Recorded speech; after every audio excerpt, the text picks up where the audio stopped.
Welcome to part 2 of the production planning system lecture.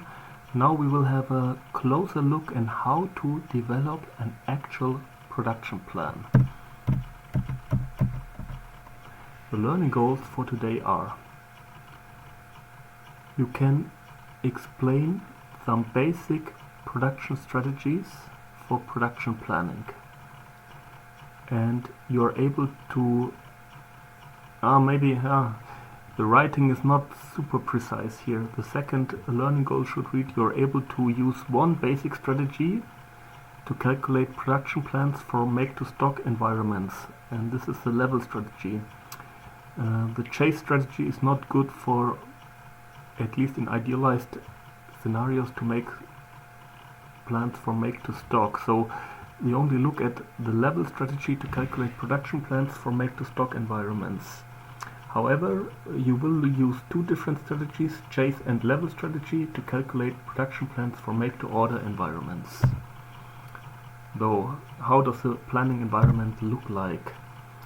Recall, on the production planning level, we do not look at individual items, we do not look at individual products, but we look at families of products.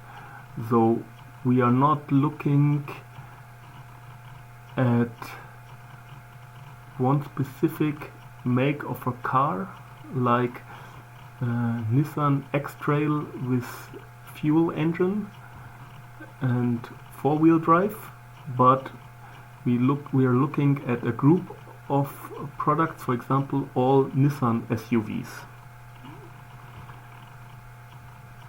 And as you recall, there's always a marketing point of view and a manufacturing point of view.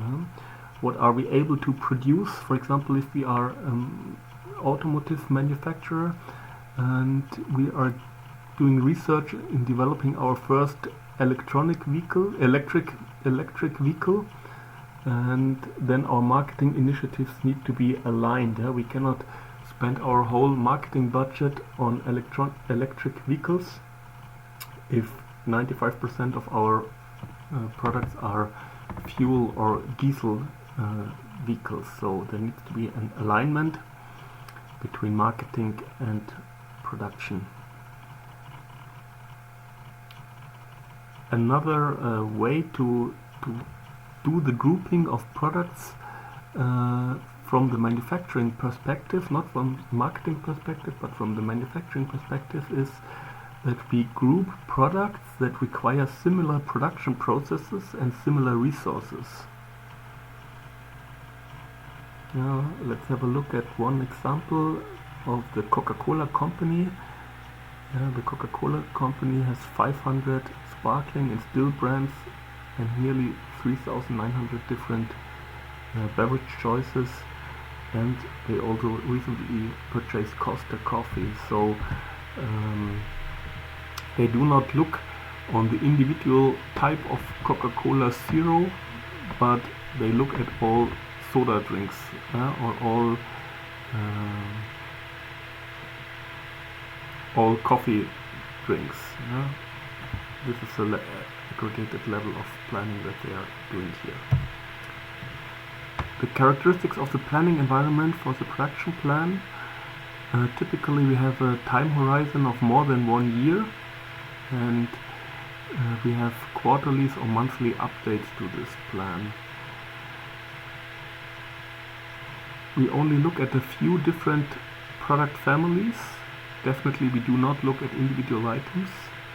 The demand over the future time horizon is of course fluctuating. It is not defined, for example, by some well-written contracts, as it might be in some industries. So we have to deal with uncertain and fluctuating demand. And keep in mind the difference between demand and sales. Demand is what our customers actually want to buy, and sales is what we actually can sell our customers. Ideally, both are aligned and equal, but if the demand is much higher as our available products, our actual sales will be much lower than the demand. For this planning, horizon, we assume that the plants that we have and the equipment that is inside these plants are fixed. We cannot change it. We cannot add a couple of additional plants during this time horizon. Therefore, we do not think about opening or closing or changing the production process in this planning steps. And furthermore, the management objectives are already given from the company strategy and the strategic business plan. We do not discuss these.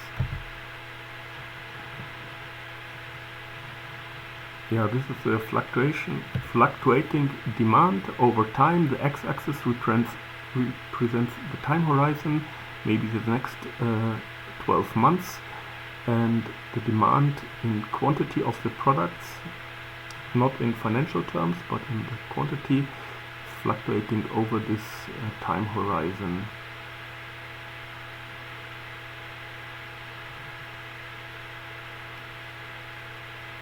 When we speak of a seasonal demand, then the demand is also fluctuating, but depending on the season. This is in particular in the fashion industry, where you have different clothes for summer, spring or winter season, and therefore the demand changes throughout the season.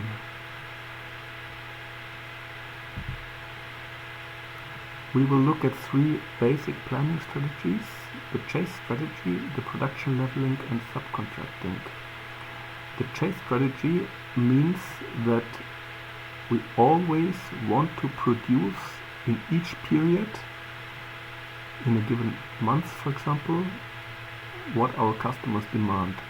So if in January the customers require 500 electric vehicles, we try to produce 500 electric vehicles. If they require 550, we try to produce 550. If in the next month they require only 300 electric vehicles, then we try to manufacture 300 electric vehicles. That means we change the production in a way that we try to match the demand of our customers. The second strategy is the level strategy, or production leveling.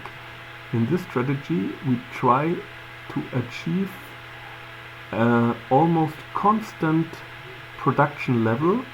So in each period the number of produced items are the same. We do not match the demand. So maybe in one month we have a higher demand than our manufacturing, and in another month we have a lower demand. Of course, over the whole planning horizon we try to produce all the items that are demanded by the customer. The third strategy, which is more a legal strategy, is subcontracting.